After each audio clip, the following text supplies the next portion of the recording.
infliction and hopefully, de-escalation. And obviously, you create a robust deterrence, peace through strength, where it's unlikely that somebody will ever go and start this again. So this is a really important building block towards an eventual peace deal, and I think that it's a big milestone that was reached today between the Europeans with the Coalition of the Willing, and I really want to just thank the DoD and the whole amazing team in the U.S. Obviously, you saw last week the incredible capability of the U.S. military, and that's just a small piece of what they're capable of doing. And so they've been really thinking about this, and they believe that real peace here is possible, and there are ways to stand behind it.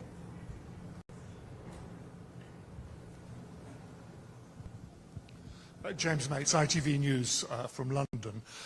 Mr. Starmer, Prime Minister, today's commitments by the United States are already being called a game changer, and I know there's a reluctance to talk about Greenland today, but what value do these commitments have on the very day that at the highest levels of government in Washington they are talking about seizing the sovereign territory of a fellow NATO member? Mr. Witkoff or Mr. Kushner, if I may ask you, the commitments made today, does President Trump commit to coming to the aid of any European forces deployed in Ukraine were they to come into conflict with Russian forces? Will President Trump have their back? And President Zelenskyy, if I may ask you, is this enough? You said before today you were 90% of the way towards a peace agreement. How close are you now? Well, let me start. On the question of Greenland, I've been very clear as to what my position and the position of the UK government is, both in statements I made myself yesterday and in the statement that was put out earlier today. I've been equally clear that the relationship between the UK and the US is one of our closest relationships, particularly on issues on defence, security and intelligence. And we work with the US 24/7 on those issues. So far as today is concerned, the Coalition of the Willing was set up just under a year ago now, with the aim to bring about just and lasting peace, and we knew that that would require security guarantees. We worked on military plans, which were prepared over the early months of the year. To a point of several months ago, we were able to set them out with clarity.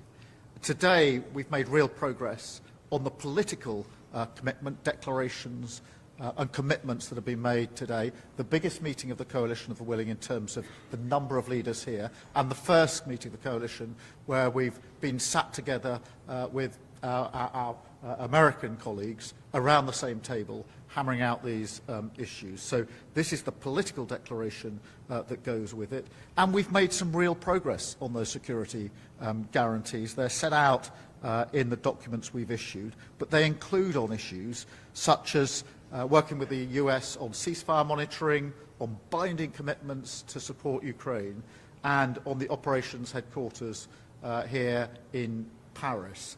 And as Jared said a moment ago, and I thank Steve and Jared for all the work they've done in recent weeks, particularly on the security guarantees, and for being here today at our meeting.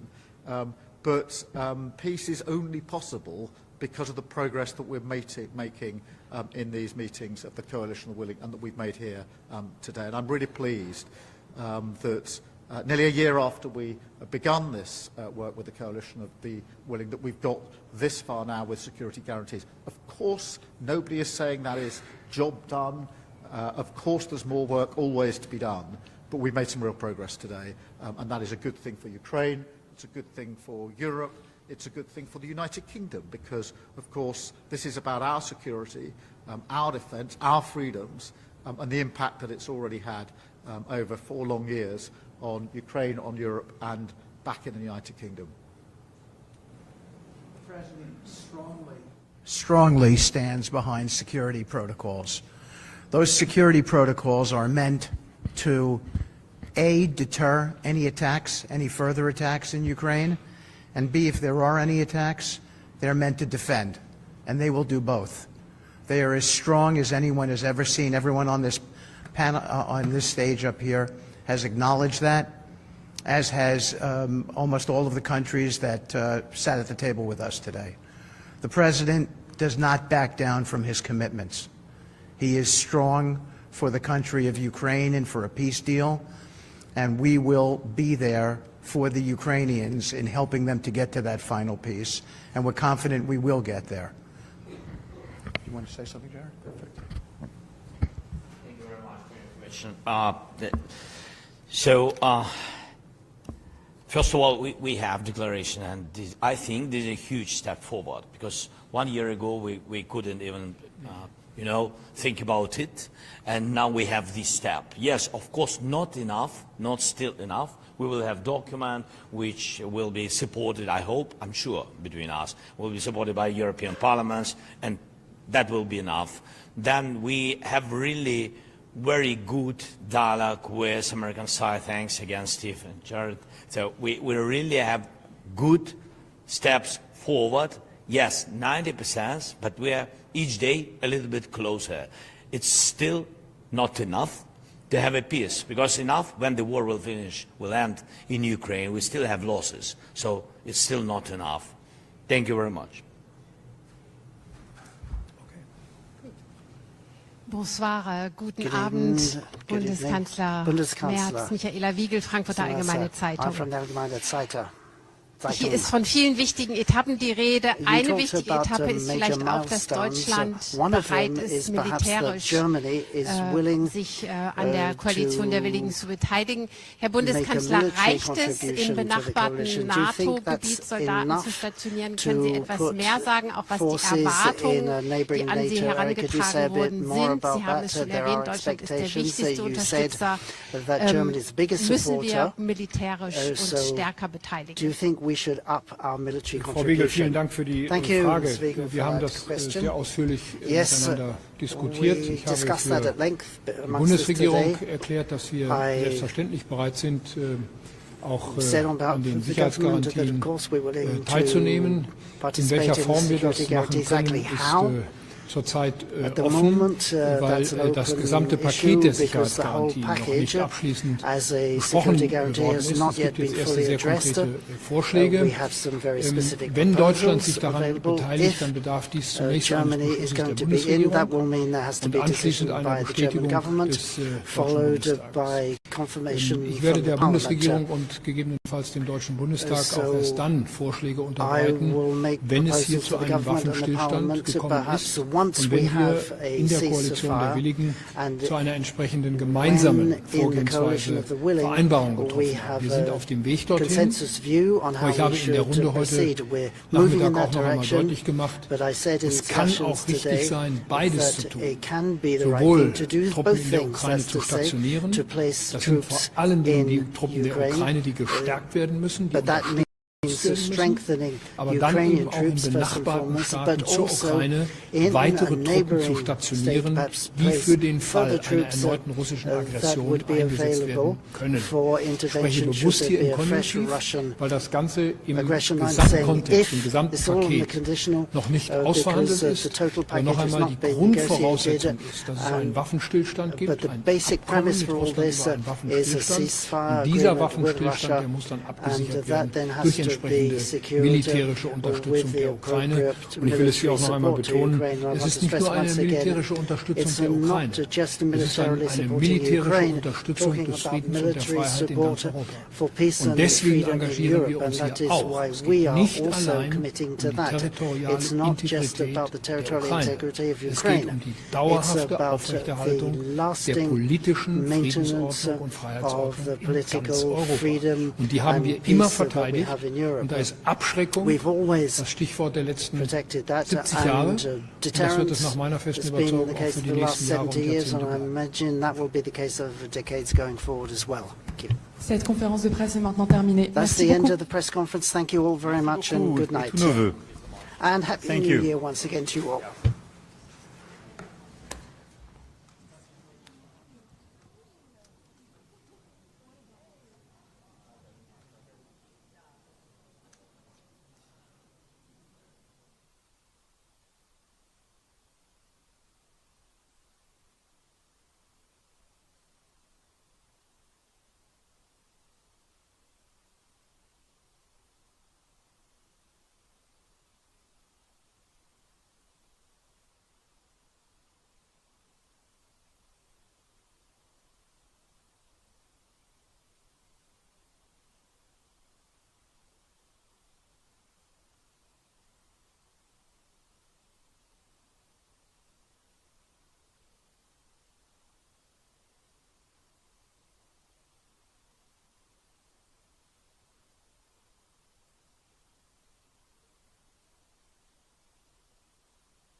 nous avons, sur la base de tout le travail accompli au cours des derniers mois, consolidé notre approche avec, premièrement, la mise en place de mécanismes de surveillance du cessez-le-feu qui seront placés justement sous un leadership américain, mais avec des contributions de plusieurs États qui ont marqué leur disponibilité.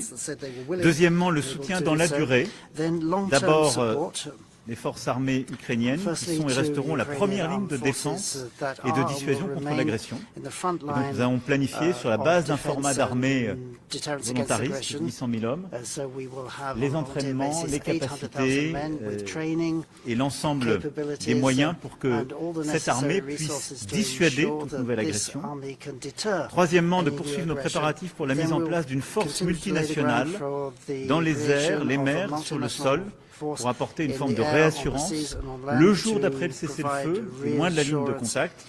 Et au-delà du travail qui a été conduit par les chefs d'état-major britanniques et français avec tous les autres états-majors, je veux saluer nos amis allemands, italiens, polonais, souligner aussi l'importance du rôle de la Turquie qui, sur la partie maritime, a un rôle tout à fait considérable et a endossé cette responsabilité.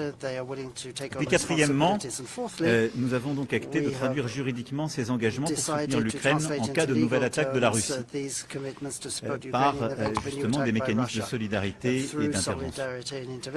Nous continuons aussi enfin de converger sur les questions de reconstruction et de soutien économique, et c'était le deuxième temps de la discussion. Mais vous le voyez, sur ce premier temps, nous avons consolidé l'architecture, la planification, les moyens, les règles, des garanties de sécurité pour l'Ukraine le jour d'après la paix, et je dirais d'une garantie de sécurité pour l'Ukraine et pour le continent européen.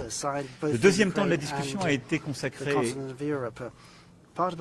à la prospérité future de l'Ukraine, avec là aussi le plan américain qui a été présenté, les contributions européennes, avec la volonté d'accélérer le travail aux côtés de l'Ukraine pour que dans les prochaines semaines, un tel plan de prospérité puisse être finalisé, qui sera une composante importante justement de ces accords de paix. Tout cela sont des piliers essentiels de ce qui viendra soutenir une négociation qui est en train d'être conduite et dont nous souhaitons tous qu'elle puisse se finaliser le plus vite possible. Mais ces garanties de sécurité sont la clé pour que jamais un accord de paix ne puisse signifier une reddition ukrainienne et que jamais un accord de paix ne puisse signifier une menace nouvelle pour l'Ukraine. Je crois que ce qui est très important de souligner, c'est que tous les pays ici représentés devant vous, mais l'ensemble des pays de la coalition de volontaires, et tous ceux qui sont là, qui étaient présents aujourd'hui à Paris après la très bonne coordination que nous avions eue tous ensemble en fin d'année dernière à Berlin, partagent tous la même volonté, la paix. La paix en Ukraine, la paix en Europe. Mais nous voulons tous que cette paix soit juste, qu'elle soit durable, qu'elle soit solide. Et nous sommes tous lucides.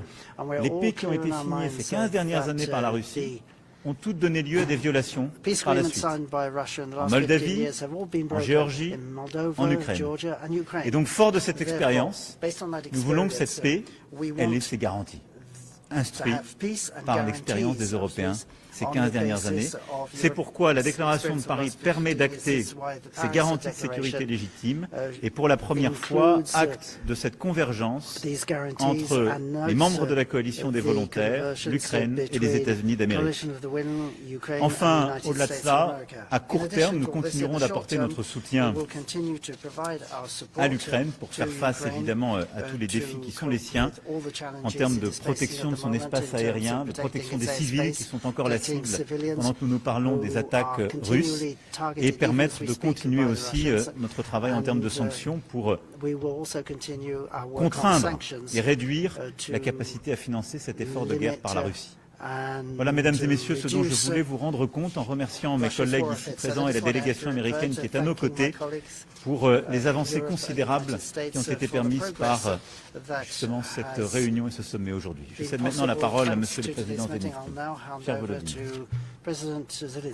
Дякую дуже. Дуже дякую тобі, дорогі Еммануеле, пане президенте. Дякую за запрошення і організацію. І Кіре, пане прем'єр-міністре Фрідриху, пане канцлеру, Стіве, Джареду, шановні журналісти, всі присутні. Перш за все, Я дякую за нашу зустріч. Це одна з найбільш представницьких зустрічей коаліції охочих. 27 лідерів держав, Євросоюз, НАТО, представники Туреччини, Японії, Австралії, Нової Зеландії.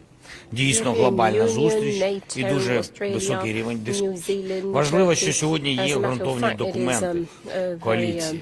Це не тільки слова, конкретика. Спільна декларація усіх країн коаліції та тристороння декларація Франції, Британії та України. Документи ці є, і це сигнал, наскільки серйозно Європа і вся коаліція охочих готові працювати заради реальної безпеки. Цими документами ми посилюємо подальшу юридичну роботу в країнах з парламентами, щоб у той момент, коли дипломатія спрацює на завершенні війни, у нас була повна готовність розмістити сили коаліції охочих. Деталі пропрацьовані в системі інших документів. Визначено, які країни готові брати лідерство в елементах гарантування безпеки на землі, в небі, на морі, у відновленні. Визначено, які сили потрібні. Визначено, як сили будуть управлятись, на яких рівнях буде командування. Має бути визначено, як буде працювати моніторинг. Має бути абсолютно чітко визначено, як буде підтримуватись та фінансуватись належна сила та кількість української армії. Сьогодні я про це говорив окремо. Ми вважаємо ключовий елемент, наша українська сила, на основі нашої армії будуть ефективно працювати всі інші елементи. Військові Франції, Британії, України працювали детально щодо розміщення, щодо кількості, щодо конкретних видів зброї, щодо складових збройних сил, які потрібні і які зможуть спрацювати. У нас вже є такі необхідні деталі. Ми розуміємо, яка країна і на що готова з усіх країн коаліція охочих. Я хочу подякувати кожному лідеру, я хочу подякувати кожній державі, які дійсно хочуть бути частиною мирного рішення. Дуже предметно ми говорили сьогодні з американською командою щодо моніторингу, щоб не було порушень миру. Америка готова працювати щодо цього. І це для нас дуже важливо. Один з найбільш важливих компонентів – це стримування. Це інструменти, які не допустять нової російської агресії, і все це ми бачимо. Також ми значно просунулися з американською переговорною групою в роботі над документами. Сьогодні тут в Парижі були, і ще будуть у нас окремі зустрічі з Стівом Віткофом та Джаредом Кушнером. Ми вважаємо, що у нас готові документи щодо гарантій безпеки двосторонні. Україна, Америка, а також тристоронні документи. Ми розраховуємо, що найближчим часом можливе підписання і вже пропрацьовуємо всі формати. Дай Бог, щоб нам дійсно це вдалося. Ми цінуємо готовність Сполучених Штатів дати підтримку силам, які мають не допускати повторення російської агресії. Бекстоп від Америки для нас це важливо. Ми розуміємо, який може бути таймінг всіх процесів. Всі погоджуємо, що це мають бути такі гарантії безпеки, які засновані на юридичних зобов'язаннях, зокрема затверджені Конгресом Сполучених Штатів. Звісно, є питання ще з документами, є деякі питання з документами 20 пунктів. Найбільше питання, що потрібно ще працювати, це питання територіальне. Ми обговорили деякі ідеї, які можуть допомогти. Якщо команди не зможуть вирішити деякі питання, можна виносити це питання на рівень лідерів.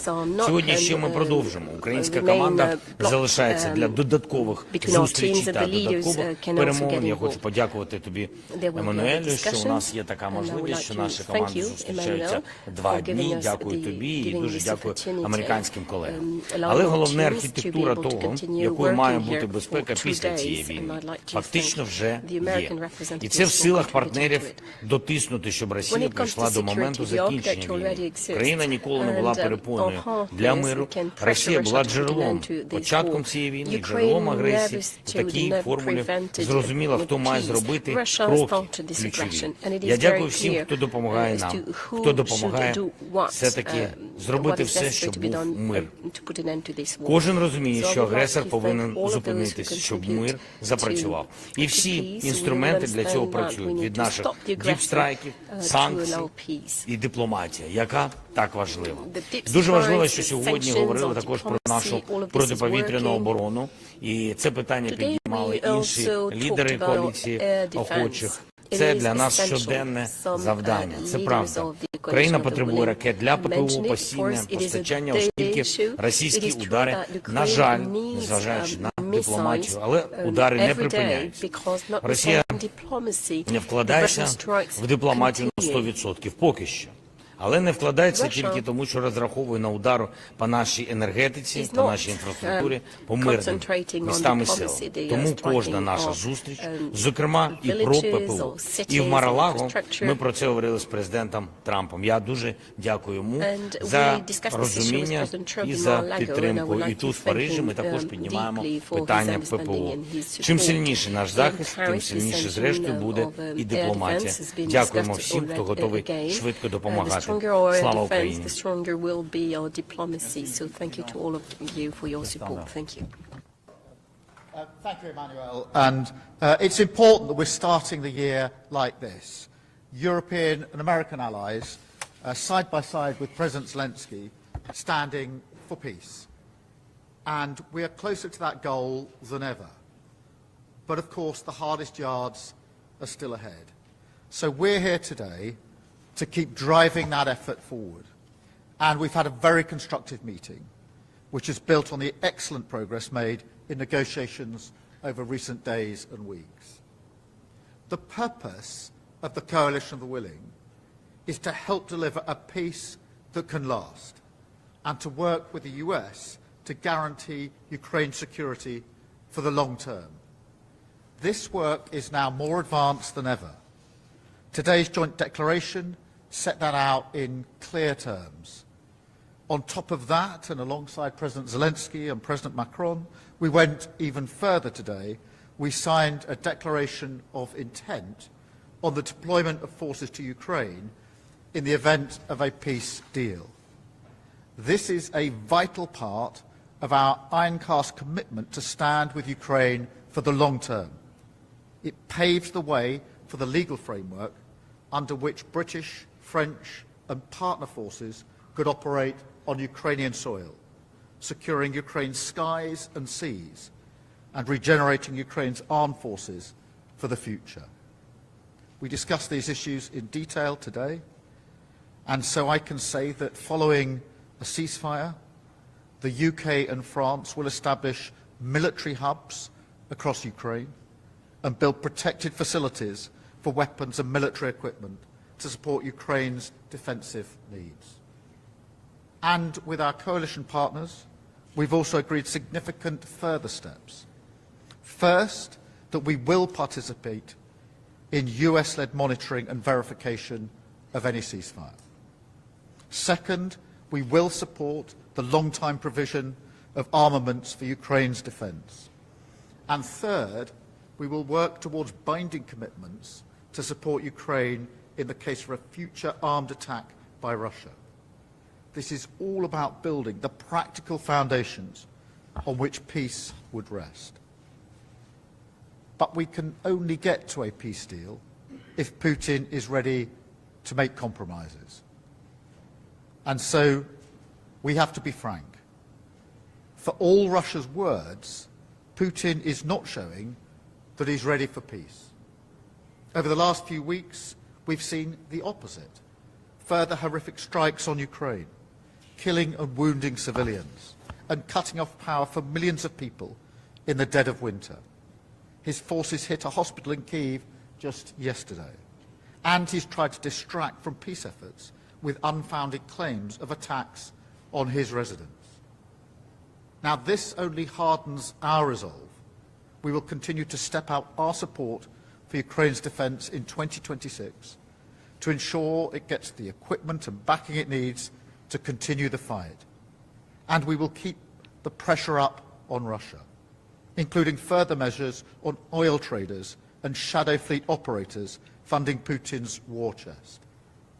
We will continue these efforts until they come to the table in good faith and until we realise the goal that we all share of a just and lasting peace. Thank you, Emmanuel. Merci, Monsieur le Premier. Thank you. Monsieur le Chancelier, dear Friedrich. Chancellor, Friedrich, over to you. Emmanuel, meine Damen und Herren. Thank you, Emmanuel. Ladies and gentlemen. neue Jahr beginnt, This wie new das year is alte beginning geendet hat, exactly the way mit the old one intensiver ended. That's to say, with Friedensdiplomatie intensive für peace die diplomacy Ukraine. for Ukraine. Und auf dem Weg hin zum Frieden geht das heutige Treffen der Koalition der Willigen einen weiteren Schritt.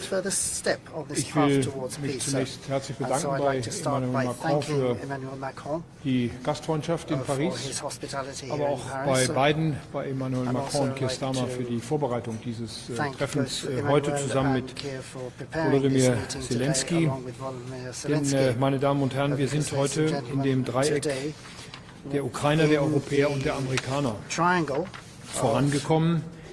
Ein Treffen, das wir in dieser Zusammensetzung in Berlin im Dezember zusammengebracht haben. Das ist ein gemeinsamer Erfolg und dafür möchte ich auch sehr herzlich den Vertretern der amerikanischen Regierung, Steve Witkoff und Jared Kushner, herzlich danken. Auch Präsident Trump für seine Bemühungen und seine Unterstützung, denn wir teilen alle zusammen dasselbe strategische Ziel. Wir wollen erstens und vor allem, dass so schnell wie möglich die Waffen in der Ukraine nach 4 Jahren des Krieges endlich schweigen. Das Land steht am Rande einer humanitären Energiekrise. Und deswegen intensivieren wir ohnehin unsere starken Bemühungen, jetzt noch einmal zu einem schnellen Ergebnis zu kommen. Wir wollen, dass ein Waffenstillstand zweitens, anders als im Abkommen von Minsk im Jahre 2015, auf starke Sicherheitsgarantien gestützt werden kann. Wir wollen schließlich drittens als Europäer und Ukrainer diesen Waffenstillstand gemeinsam gestalten. Heute stand im Zentrum, welchen Beitrag Europa und seine Partner in der Koalition der Willigen nach einem Waffenstillstand für die Sicherheit der Ukraine gemeinsam leisten können. Wir werden hier als Koalition der Willigen eine gemeinsame Verantwortung übernehmen. Wir wollen helfen, auch künftig starke Streitkräfte aufzustellen in der Ukraine, ukrainische Streitkräfte, die Russland glaubhaft abschrecken, durch Bewaffnung, durch Ausbildung und durch Finanzierung. Wir werden uns am Monitoring eines Waffenstillstands